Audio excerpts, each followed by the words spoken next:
C'est un voyageur un peu spécial. Thomas se promène dans le temps, parfois à des années-lumière de la Terre, comme ce soir-là.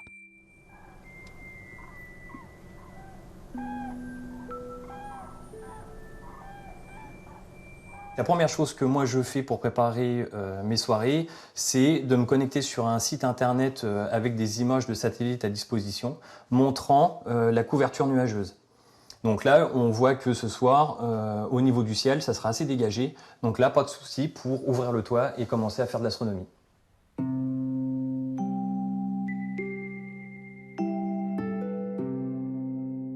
Avec l'aide de son père et de son frère, Thomas a transformé son abri de jardin en observatoire, un outil de grande précision bourré de technologie.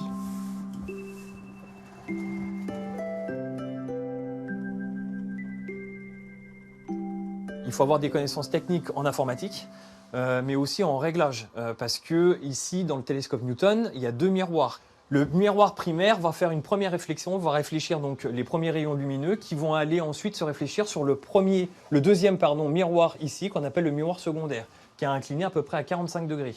Les rayons lumineux vont ensuite passer dans ce tube pour aller dans la caméra CCD pour prendre la photo.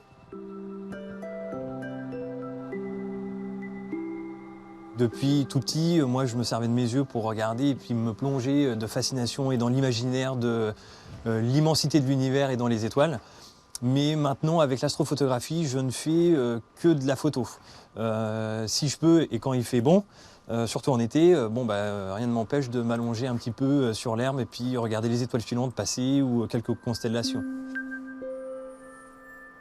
Thomas est astrophotographe, un pur amateur totalement autodidacte.